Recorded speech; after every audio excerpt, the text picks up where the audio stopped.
everybody seems to be really interested in this. I'm guessing it's because of Taylor Swift or Travis Kelce. Is he done? Yeah. This is it. Yeah. This is the last time we're going to see Travis Kelce play in the NFL. Because he, is one of the greatest football players ever. He's going to have access to do things, even given his currency, even if he wasn't dating Taylor Swift. I think it's also not only how he's moving, but just where his life is. Like where his media career is, where the other opportunities are. Like sometime in this world, you do get an exit door that's advantageous. It's not you just being kicked out of the NFL or kicked out of the profession.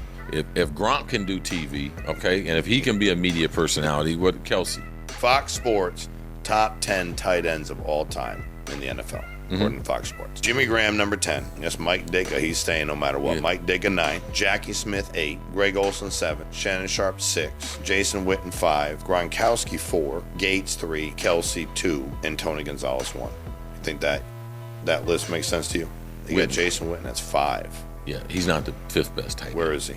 I mean, he compiled some numbers, but he's not top 10.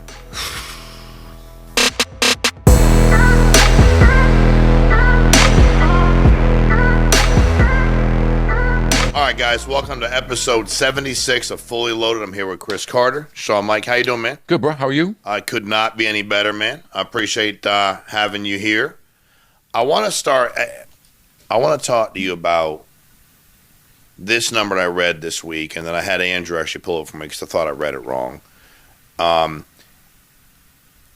Americans are expected to wager an estimated X amount on NFL during this season. What number do you think that's going to be? Americans, just here in the United States of America, that we bet, what number do you think that is on just this one NFL season? $5 billion. $30 billion. My next one would have been 18, but yeah, okay. I mean, $5 billion's a stupid number. Yeah. $30 billion. And NFL. The National Football League. And it's because this past week I was saying, everybody I talked to was like, yo, I'm doing this, and I got my parlay and my prop bet. People don't, and I'm like, well, how long you been doing it? Like, I don't know. I just had the app come on, and now every week I do it. I got 3,000 in my account, 8,000, and I said, man, look that up. And I thought it would be like $1 billion. $1 billion is a lot of motherfucking money. $30 billion. One of my wife's girlfriends is on an app, and she's like, somehow they got on the conversation, and we were talking about a giant point spread that you were involved in, but she thought it was, a no-brainer. Like, and then she got up next morning, read the paper, and was like, oh, my God, I would have lost my money. And I lost my money. Yeah. And then she said her and her girlfriend were talking about it, and she's like, oh, I bet all the time. She's like, you bet all. She's like, yeah, look at my phone. Just right on her app. Like, she has no experience. And, I mean, she's betting parlays. She's betting the parlays. Yeah. Oh, dude. No, for real. Like, she's like 35 years old. And it's on the app. She's like, look, see, these are the ones I lost. These green ones are the ones. And my wife said it was nothing but red, a lot of red, green, red, green, red. But think about that. You got somebody who, and again, not that Vegas knows, who know nothing about it. It's just pill and parlays. No. 5 teams, 8 Nothing. teams. Well, the other day said, if I get these, how many was it? 15 right, I get 1.1 million. I said, you got to get every game in the NFL even if it was a 50-50. Like, okay, you had a 50% chance of winning. Okay. Every other bet you make makes that percentage go. I know. So you go, let's say if you start at 50, all right, by the time you get done, you got a chance of maybe 5 to 8% of winning that bet that you just made. Right. With all the information and the humans you're betting on. Correct. Yes. And the lines that the algorithm is using, which puts you in such a disadvantage to try to outthink those. Like, we talked about that, last week. Just like, bro, like, you're like, but Dak Prescott's this number against NFC East at home. And you're like, damn, it don't make any sense to me. And not only that, it's the first half, second half. You watch a game, you swear up and down. Oh, man, this is what's going to happen. No, that's not what's going to happen. No. So you get to put more action on something that you should not be able to do all that unless it was just a big game. Now you can do that every week, every game. Live, change. And then she said, well, if I cash out, I get this amount. I said, but you bet this amount to win this amount, which you never win. They want to take your money back because you always lose. Don't fall for that. You might actually win this damn bet. Like, you cashed out your money. It's just, dude, it's an 8.5% increase from the previous season's totals. And this includes preseason games, individual regular season games. Dude, and how about this? This is only as of week 12. Wow. And any this is only as of week 12. And any future bets placed. So there's futures, we got it. Super Bowl whole deal. $30 billion. Yeah. Now, this is $30 billion legally. $30 billion that you can track. Yeah, there's a whole nother world out there illegal. Yeah. And God knows what that number is. But this is $30 billion that you can track. Licensed sports books in the 39 states and Washington, D.C., where sports betting is permitted. The actual total amount wagered, handled across all platforms, including daily fantasy sites, prediction markets, and offshore sites. It's a $250 billion. When you played, relative to today, and people bet. I mean, I'm 53 years old, bro. We didn't bet on no app. We bet, but there wasn't like first, second, prop. I mean, I could bet my parlays, but it was like, dude, right in the lines. How different is it today than when you were playing? Well, it's totally different, and it's just like even the perception of gambling is totally different, just like even some street drugs. I would say marijuana, THC, is how they decriminalize it, even from a legal standpoint.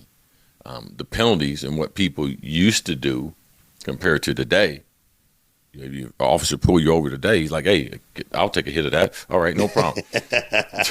No problem. I'll be right back." Right, like everything is cool. Like, so it's just we can't get wrapped up too much in the sports world, what it used to look like compared to what, because the whole world looks like that. Like the whole world is at your fingertips. The whole world is right here in your phone. So the leniency and the legality of it being everywhere and all the states legalizing it, like this is part of our culture. It's no different than the drinking age. Like if you throw a celebration in the United States, it's going to be some partying involved. It's going to be some, and if you have a sporting event, it's going to be some people betting on it. Like that is a natural part, and it still helps grow the business because guess what? People are more familiar with more players than ever before through fantasy, through betting. Amen. Like they know, hey, if I'm a Jacksonville fan, guess what? I know the receivers for the Rams. I know the linebackers for Seattle. That didn't happen before. Never. We picked fantasy football back when you played. Yes. You knew your starters. Yes. You knew some dudes. No. Then you're in the late round. You're like, who the hell? Who's that? You have no idea who these people are. Right. And there was no RedZone channel. No. The access to it. Like, so you're seeing all the big plays happen. So no one's under the radar. So here's what and these guys sent me is about prop bets. Why this article, why they believe prop bets are bad for the NFL. That's the vulnerability to manipulation, obviously, unlike the final outcome of the game, which you can bet on everything, as you know. And they talked about player safety and harassment. The rise of legal sports betting and prop bets has led to a significant increase in online harassment and even death threats directed at players from disgruntled bettors who lost money on their specific outcomes. This poses a direct threat to the mental health and physical safety of athletes and their families. Did you have, I mean, were there prop bets when you were playing? Could they bet on how many yards Chris Carter got, how many receptions? No, you couldn't do those things back then. But, the league has always been, from an information standpoint, prepping the players as far as what's out there.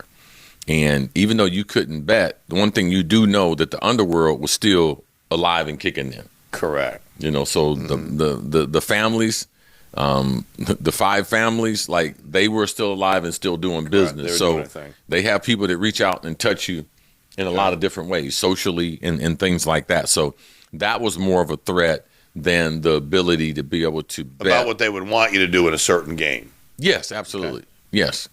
Yes. But they've always been very friendly with athletes and very, very inviting, not into their world, but just I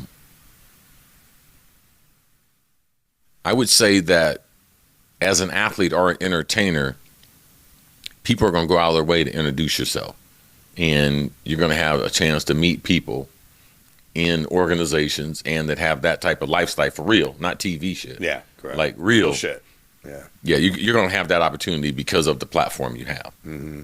And most of the people that I have met, 99% of them would never,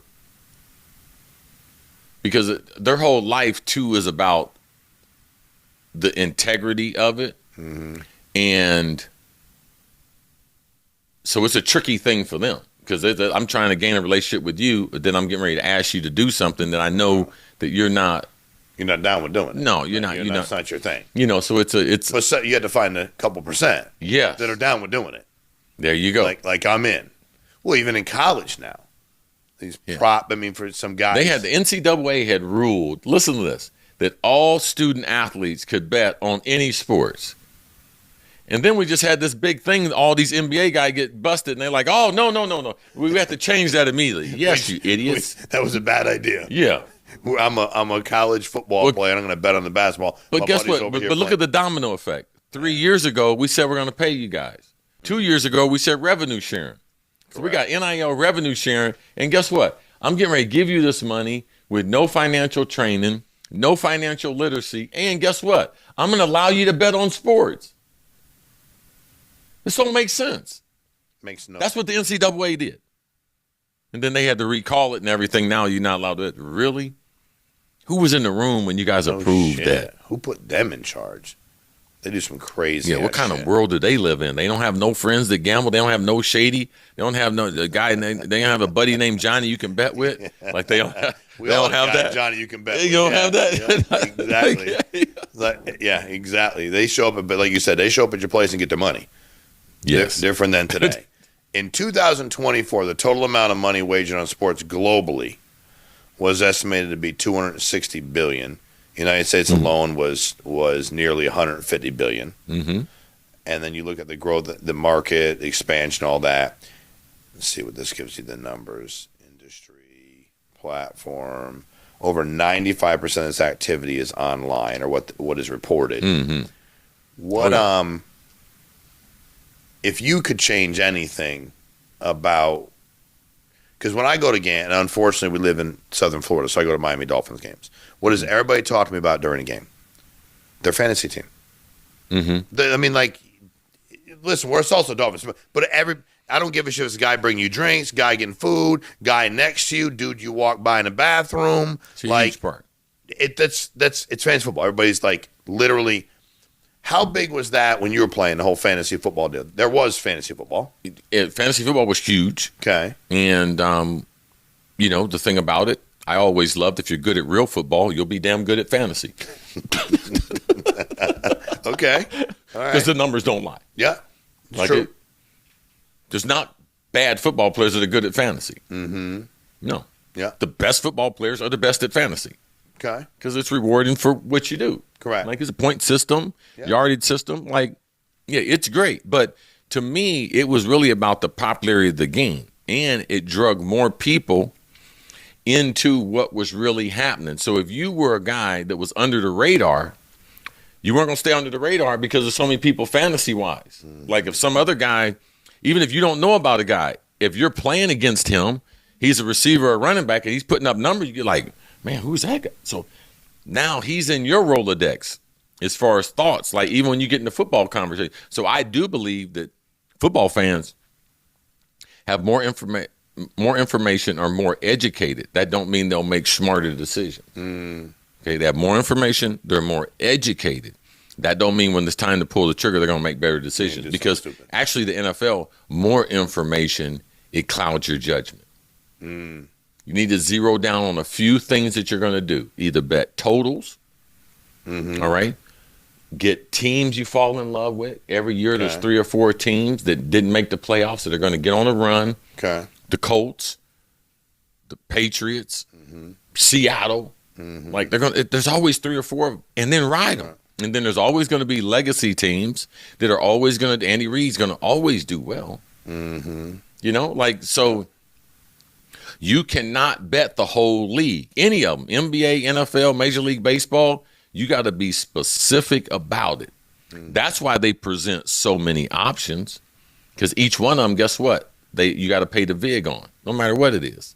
Totals, player, anything. You still got to pay him. He's going to get his percentage no matter what.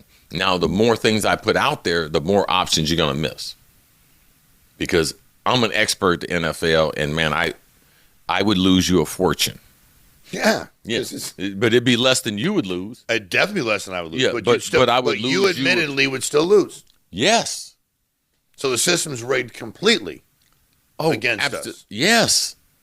It's funny. I was at the Heat. And guess what? It's not like basketball or it's not like baseball that you can, because the quarterbacks make so much money, they're not approachable. But unless you're talking to the quarterback, and we would know if a guy was throwing a game because this shit is hard. Like, so you have to have so many people involved that it'd be what's a you wouldn't be able to make no money. You wouldn't be able to make no money. You're paying everybody. And I think some dudes I played with, they were getting paid off anyway. Guy ain't blocked nobody good. Quarterback throwing the ball well, man. This dude getting paid like you need so many people, man. And that's what people start thinking now with all the games. That's where the mindset comes from. I was at a Heat game the other night, guy, and he said, man, I can't believe this shit. I said, what? He said, the Heat were giving 10 to the Warriors. I said, but nobody's playing for the Warriors tonight. Yeah. Like, did you not look? He's like, well, they got 3 Hall of Fame players. Yeah, not playing. So he's got his app. I'm like, dude, the Heat are going to beat him by that many. Yes. And they did. Like, that's the way it works. But people do this. Like, but they want to be part of it. They would never do that their job. They would never go on their job and go, here's $240. Take it, Chris. If I get it back, I get it back. But they're involved, dude. It's the and I can't. I'm going to tell you what. I think I'm a pretty smart guy. And I try to sit down and figure shit out. Listen, you and I are both addictive personalities. Yes. So we are very, very aware of the things that consume us. Yes. And what energy and resources we put in those things because we know our personality. Yes. We could be habitual gamblers. 100%. We could do that. But we know ourselves and we fight against that and the traits that come with that, is what we have to watch out for. Crazy. All right, let's switch gears. I want to talk about the Heisman Trophy this year. Here's the top 5. Let's talk about betting odds again. You got Reed from A&M plus 1,100. Diego Pavia from Vanderbilt plus 600. Jeremiah Love, Notre Dame plus 500. Your guy from Ohio State, Justin Sayin. We just saying. Saying is 380. Okay. And now the favorite is Fernando Mendoza. Yes. With Indiana. He's a negative 115. What if you were laying odds on this or you were handicapping this, how do you think the Heisman plays out? Well, first of all, say Mendoza, besides the Penn State. Now, Penn State shouldn't be playing them that close in overtime that he would have to make that throw and catch. But that throw and catch at the back end, that's probably the play of the year for college football. Now, it's really going to come down to 2 games. I do believe that Love should be in consideration at Notre Dame. Great player. He's going to be a top 5 pick in the NFL draft. Explosive player. Their best player on their team. And I do believe that Sayin and Mendoza should be the finalists. I know the kid from Texas A&M, they're undefeated. His number, so he should be mentioned. Now, it really becomes about these next 14 days of football in college is going to determine. Because to me, no one's really had the season that says, okay, I'm the best player in college football. All these have done things to say, okay, I'm in consideration. Now, the quarterback for A&M, they're going to be playing against Texas and probably potentially Georgia in the SEC championship. Correct. That's what's going to happen for him in the next 14 days. So if he's able to slay both of them and it's because of him and put up numbers, he's going to be on the podium as one of the 3. I think Notre Dame has a lot of support for Jeremiah Love. He's going to finish in the top 3. Probably get invited to New York. There probably should be 4 players invited. And then Mendoza and Justin Sayin, they have the same thing. Mendoza is basing his whole season is going to be based on if Justin Sayin can get through Michigan look well in doing that, and then they face in the Big Ten Championship December the 6th in Indianapolis. I'll be at that game. So that, to me, will be the showdown, hoedown for the Heisman Trophy winner. Whoever wins that game will be number one in the country, and if they play a significant role in doing that, they're going to win the Heisman Trophy. Be legendary. Should a wide receiver be invited to New York? Is there one that should be invited? I think that the best receiver is Jeremiah Smith, and he had the type of start of the season, but I think that based on coverages and things, he doesn't have the type of numbers, say like my man Lil Smitty won for Alabama. Like he doesn't have those types of numbers, but he's the best offensive player. Like he's the most dominant in college football. Yes, yeah, he is the best offensive player. Like so, he could run up ridiculous numbers, but also on the other side, they have the number one receiver that's coming out this year in Carnell Tate. So, 2 of the 3 or 4 finalists for the Biletnikoff Award for the best receiver, Ohio State guys. And now, if you are the quarterback at Ohio State and you're throwing to 3 of the top 4 guys in the country, does it make your run or your Heisman run not as effective as these other dudes? Well, that's why you have to watch the games. Indiana got weapons too. They got 3 NFL guys, and they had their best guy get hurt, and they had another guy fill in. Dude had 250 yards in the first 2 starts, back another guy up. I know. So all those guys have top flight players. If you're playing at those programs, you should have top flight players, that you're throwing to. But the accuracy for a first-year starter, a redshirt freshman, Justin Sayin, the way he's throwing the ball, I have not seen a freshman throw the ball like that in football. Like, he is ungodly accurate. I mean, he can layer the ball. Like, it's just because it's his first year. But completing close to 80% of his passes, like, I mean, the offense they run, I haven't seen – we haven't let a freshman of Ohio State throw the football like him in our history. Wow. Yes. You're saying a lot, bro. Yes. Does Pavia have any shot? Diego? No, he's a good mention. It's a good story and everything, but he's not the best player. He played well. He's the most valuable to that team. Got it. Because what he's got to do with his legs and everything. But I do believe that Marcel Reed at Texas A&M is a better dual threat than him.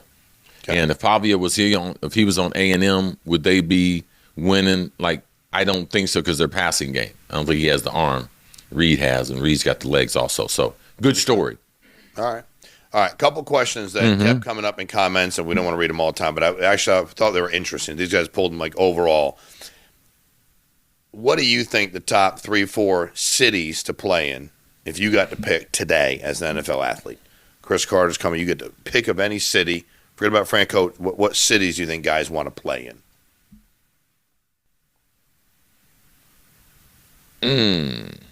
I mean, there's such huge benefits to being in big cities, especially on the East Coast. And even if you look at, I watch commercials and I see, Eli Manning in substantial amount of commercials. Yeah. And that's only because he played with the Giants. Because there's other guys that have had more success. I mean, perennial Hall of Fame quarterbacks that they don't get that. So a lot of it's really about the branding and the shelf life that it's going to create. But I would say New York, if you're a good player, might as well play in a big city, none bigger and brighter than New York. Okay. Now, as a football player, it's the conditions, like I might be a little more apt to play south, but I'm going to play in New York. I'm going to play in Dallas.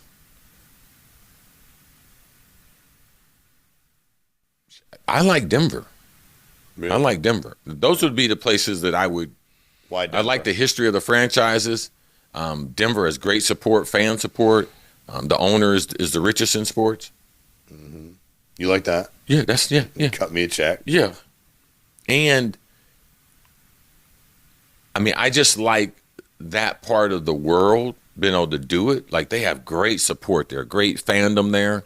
So, compared to saying, naturally West Coast, like L.A., like, no, that's not me. I don't like it. I'd much rather have something south like in Miami or Tampa. I prefer a city though. Tampa is a big town. But the big markets, man, they play a huge role. Who were some of the most underrated players from a small market NFL history? Like dudes that are like, man, if they played somewhere other than wherever, we'd be talking about them more. Well, the thing about, I think the NFL, and then there's only been really a few teams that have been in that cycle, like Arizona, Larry Fitzgerald. Kurt Warner, he had such fandom coming from St. Louis, but because he played there and spent so much time there, you go way back to people like Archie Manning, playing with the Saints and everything. Like his notoriety, like he would have been noted as a lot better player if he's not there. Give me a couple other players. Wide receiver Herman Moore for Detroit. Great receiver. Once NFL record holder of catches in a season, 122. But him and Barry, besides that, though, didn't have a lot of good players. Like Herman Moore was a great, great football player. Didn't get the notoriety he did because the team that he played for.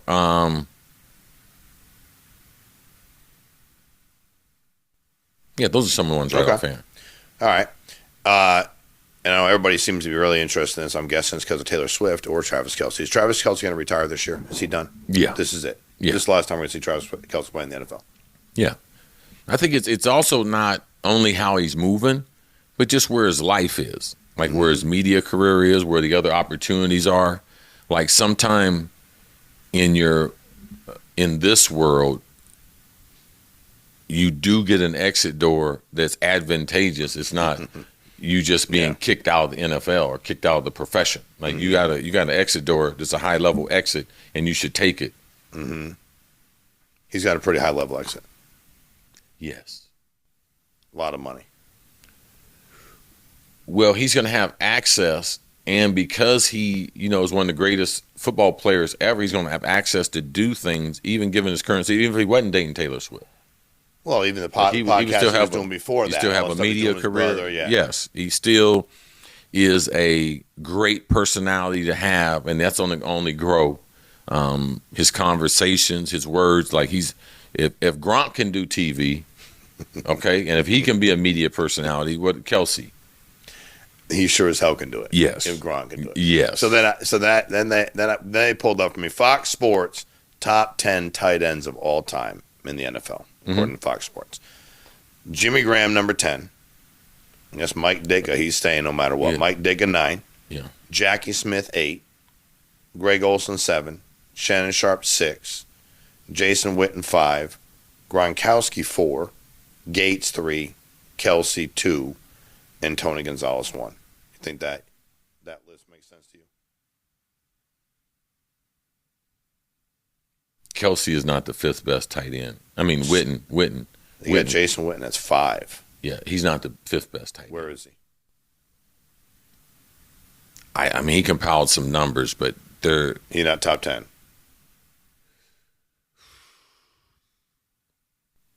Okay, give me number 4. Number 4 was Gronk. Okay. Gates, 3. Kelce, 2. Gonzalez, 1.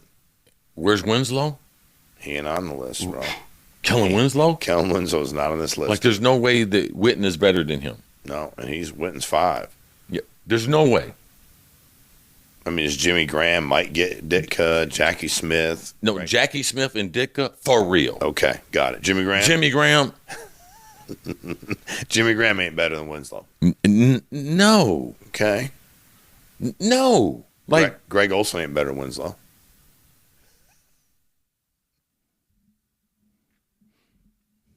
No. Okay. No. Greg Olsen a good player. Yeah, no doubt. Shannon Sharp. Yeah. Okay, Shannon. Yeah. And Kelce 2 and Gonzalez 1. This will be the last time we'll see Travis Kelce play in the NFL. Yes. I'm very happy with the rest of that list, however they want to slice it. Okay. So I was sitting with a guy the other day, and I wanted to ask you this. He played in the NFL like 7-8 years. I said, because I like to ask people good questions, I said, what's the most surprising thing for you once you entered the league? Like, what was the thing? If you're like, before the league, I thought X. When I got in, I thought Y. And I'm like, what was it for you? And he was like, man, I'll tell you, dude, this was the thing that surprised me the most. I grew up, Pee Wee football, little kid, high school, college. The best dude always played. The best dude always played. I said, okay. He said, when I got in the league, what I realized is who gets paid is who plays. And I was like, well, be more specific. He's like, dude, I could ball out, do that, but if my contract is compared to this dude's contract, I may not, like, I'm not playing. But then everybody wants to win, right? So, like, explain that to the rest of us because I was confused. Well, first of all, if you're balling out, all right, no one's going to cut you. No, he's still playing, but he said, I wasn't getting playing time. I wouldn't play. I would play, do hurt. Right. Now, the draft is lane assignments. Lane assignments. Yes. Okay. So, it's like the 200 meters at the Olympics. Okay. All right? The fastest times are the most potential. The first and second round picks, they're going to be in lanes 4, 5, and 3. Okay. Those are the best lane assignments. Okay. And those are going to be your first, your second, and your third round draft picks. Okay. Right? They're going to be in the lane. In lanes 2 and 6 are going to be draft picks 4 and 5. Okay. All the other street free agents in round 6 and 7, because round 6 and 7, they don't matter that much. So the street free agent, you might get more guaranteed money than him, but when y'all line up, the organization, they don't care. Okay. Now, you can win the race. That's an interesting way to say it. But you can't make it a photo finish. Okay. Because this other guy in lane 4 and 3 and 5, they have shown traits and they've shown disciplines and either measurements wise or consistent based on college or they power 4. Like they've shown things that you haven't shown. That's the reason why I put them in a better lane. So if you have a photo finish, it goes to the guy with more potential. And I invested more money in him. So I'm going to put more time into him. It's business. Mm-hmm. It's not personal. It's business. And these draft picks, they have the support of my scouting department and my infrastructure. Mm-hmm. So they're kind of echoing, okay, what we're doing. So now I find a guy off the street, Johnny Randall, who's better than any of the draft picks. Johnny Randall, Hall of Fame teammate of mine. You got to whoop these dudes every single day to make the people look crazy. Like, man, we didn't draft him? No, but look at him now. But it's not a photo finish. No. He winning by. Oh, you by a landslide. The race is over. Yeah, you got to make the people look stupid, and you got to be consistent with it. And that's what he's emotionally sitting around worrying about the numbers. Oh, this guy, I'm balling, I'm doing much. No, you ain't balling that much. Or you be playing. And you would have got double digits in the league. Somebody would have saw that. Somebody would have saw the tape. Because we're looking for traits, man. We're looking for, okay, I'm going to invest in him. And there's 31 other teams. It can't be 31 other teams wrong. Correct. So sometimes, hey, when you point around, man, it's you. Correct. So when you're talking to him, I tell people this. Because I got released. I was at the bottom of the totem pole. Scout team, everything.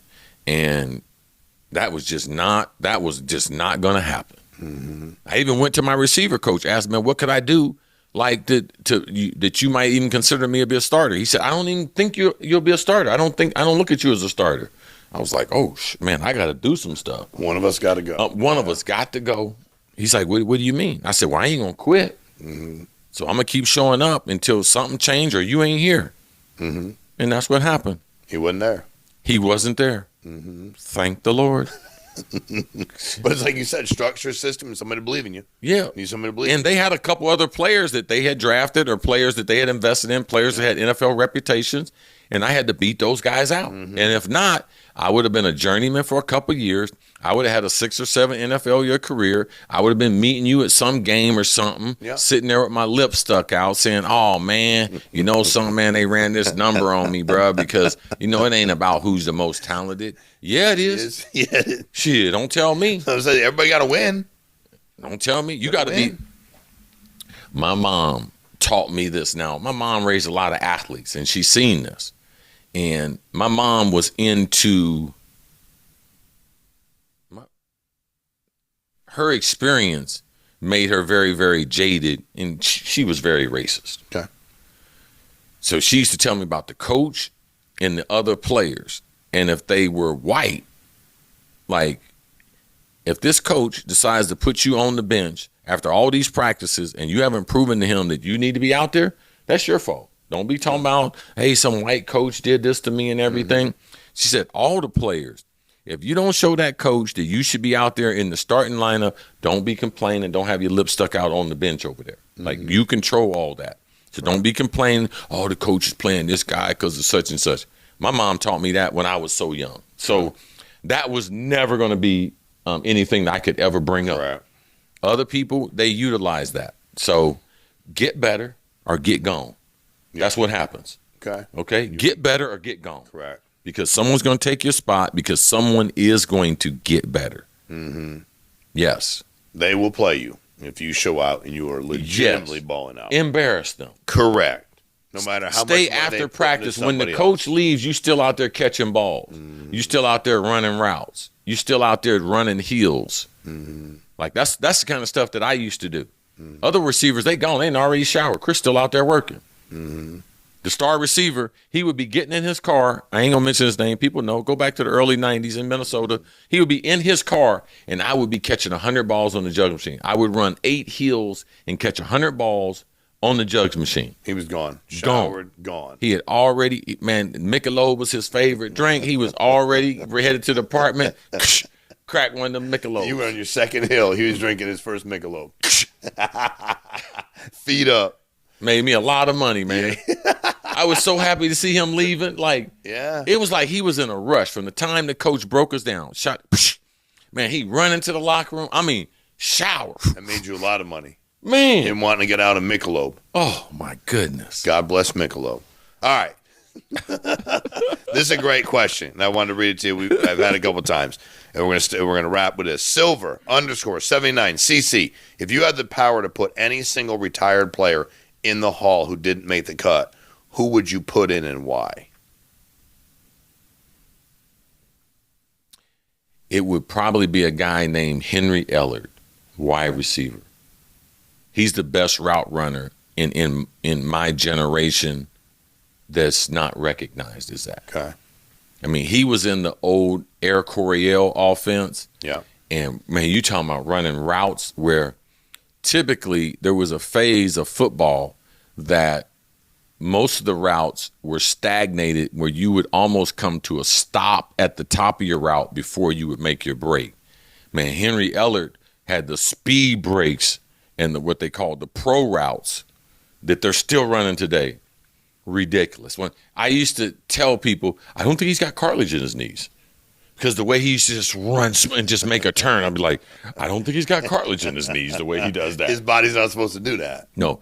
Henry Ellard is truly the most pure route runner from the 80s to we see now. He could run routes against anyone. He's a combination of like Ike Hilliard and Justin Jefferson. He has that slim frame. Like, I mean, speed, in and out so naturally smooth at running routes and everything. Henry Ellard, look him up. Why is he not in? The numbers to be in according to the committee, or why is he not in? He was on, I think last year he was on the senior committee, but I just think overall recognition from that era, like it was right before Jerry Rice.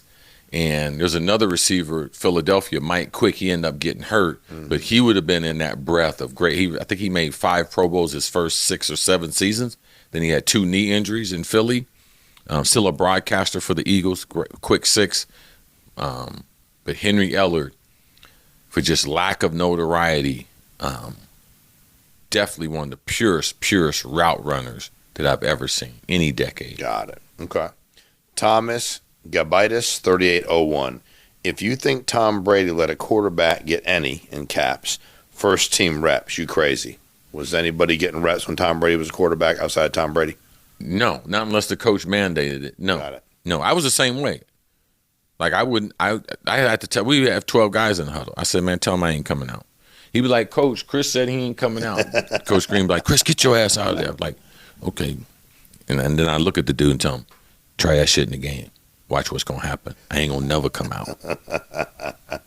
And what do you say? And the kid, he didn't know if he want to be afraid or like, well, how I'm supposed to take this dude. I said, no, I'm dead serious. Yeah. Don't come out there for me. Unless the trainer is out there, don't come out. You ain't going to see me run no long route. I'm not going to throw my hand up. So don't even start running out there because I'm fucking coming back to the huddle. All right? I ain't playing that. You ain't getting better off my reps. That is not my job. Okay? No. Got it. Yeah, you took me there. The question took you there. My man Thomas took you there. Henry Vaught, FO3HL. Hey, guys, love the show. Chris, can you explain in basic terms what it means to throw a receiver open? Right. Well, typically, there's such great timing in the passing game.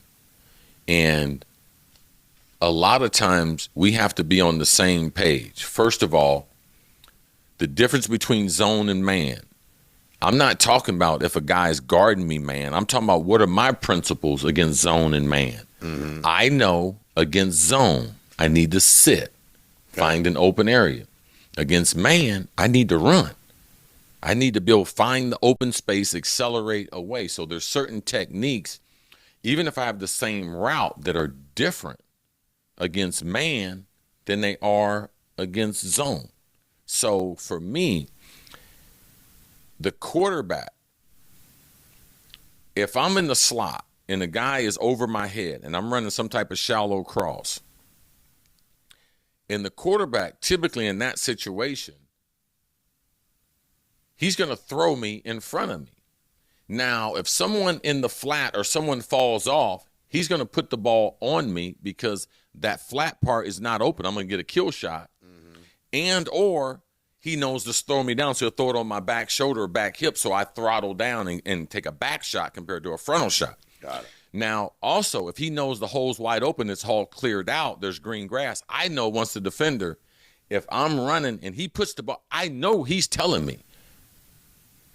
Not only do they say throwing them open, but they say the ball should speak to you. So the ball should tell you no traffic, green light.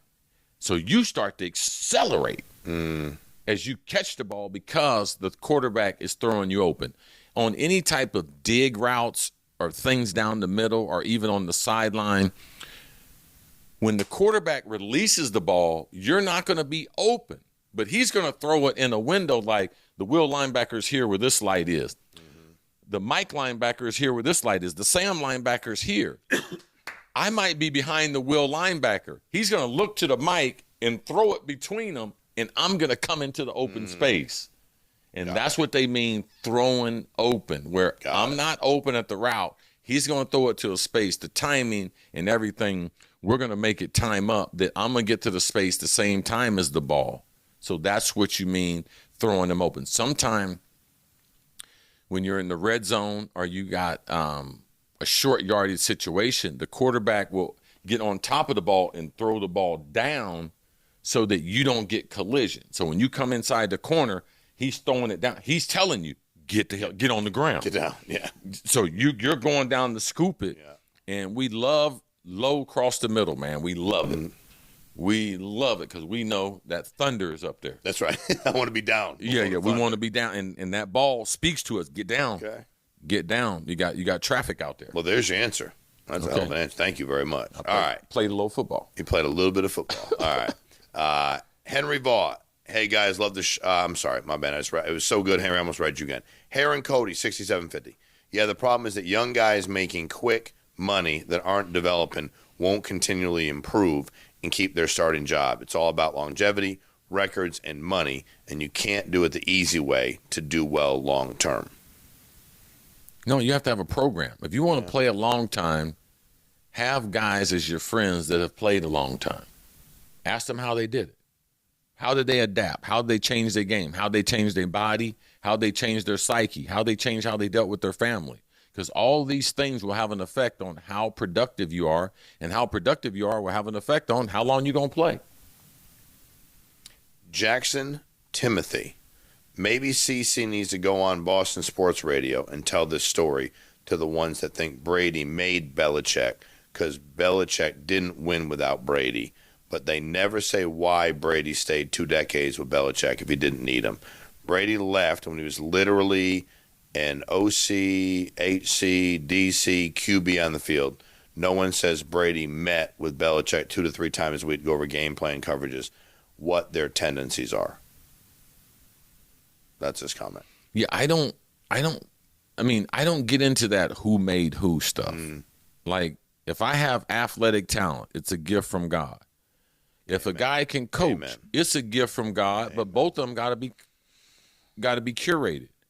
So typically, if you go through every decade, the greatest coaches, they had great players. Go back, John Wooden developed great players. Lou Alcindor, Bill Walton, like great player. Anytime, Phil Jackson. Like, we act like it's a crime to be a great coach with a great player. Tom Brady brought out the best in Belichick. Why? Because the record says so. When Brady's not in the building with him, he is an average to below average coach. I don't need to go on New England radio to be able to tell this story. Like, it's common knowledge to people out there. Both of them were very, very good. Both of them necessary. Brady would have not gotten those Super Bowls without that type of environment. Belichick would have not gotten those Super Bowls without Tom Brady. So what difference does it make? All right. Andre Oates, 8405. CC, you know what? The Cleveland coach is prayerful and arrogant. You can't stop writing, I think about the Bible story of Joseph. Didn't matter where he was. He always rolled to the top. God has for you, is for you, and no one's going to stop. That young man performed, did not practice on number one, still executed. Who plays? Sanders winning could have not been on the field since summertime.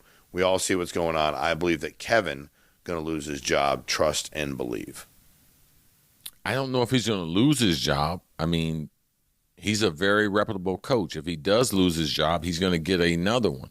How they handled the whole situation, we don't have all the information. But I can tell you, Mel Kiper, in 40 years of doing this, has never had a player ranked in his top 5 who went through 5 rounds of drafting, even people that